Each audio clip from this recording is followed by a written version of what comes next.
Has God invited me or you or people that we know to ask for a sign? Ahaz said, I will not ask for a sign and I will not test Yahweh. He refused them all. Remember, to ask is to seek God's will. He's being invited to do this, and Ahaz says, I will not do such a thing.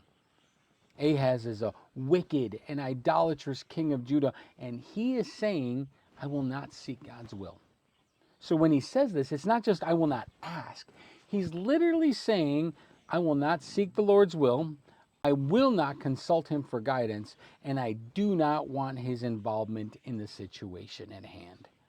This is the level of rejection and rebellion that Ahaz is exhibiting towards the holy God of Israel.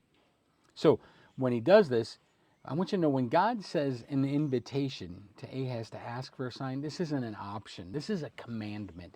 This is an instruction. And God was saying, let me show you I can be trusted. Ahaz refused and said, I'm not going to do such a thing. And on the surface, this might sound like he's being holy or a bit pious. But thinking maybe we might even consider like Deuteronomy 6:16 that says, do not put the Lord your God to the test. So if as I'm wrestling through this, when I read it to you the first time, how do you reconcile these differences, right? How do you go, God is asking him, and here's Ahaz, an idolater, saying, I'm not going to test you. Are these in conflict? No, I think it's important because I think there's a message behind this, right? In Deuteronomy, the testing of God that's being referred to means doubting him or demanding a proof of him, like Israel did at Massah when they complained about the water. In Isaiah, though, it's the opposite. God himself is offering the sign. To ask would have been obedience, not rebellion. What did Ahaz really mean? He didn't want to seek God's will.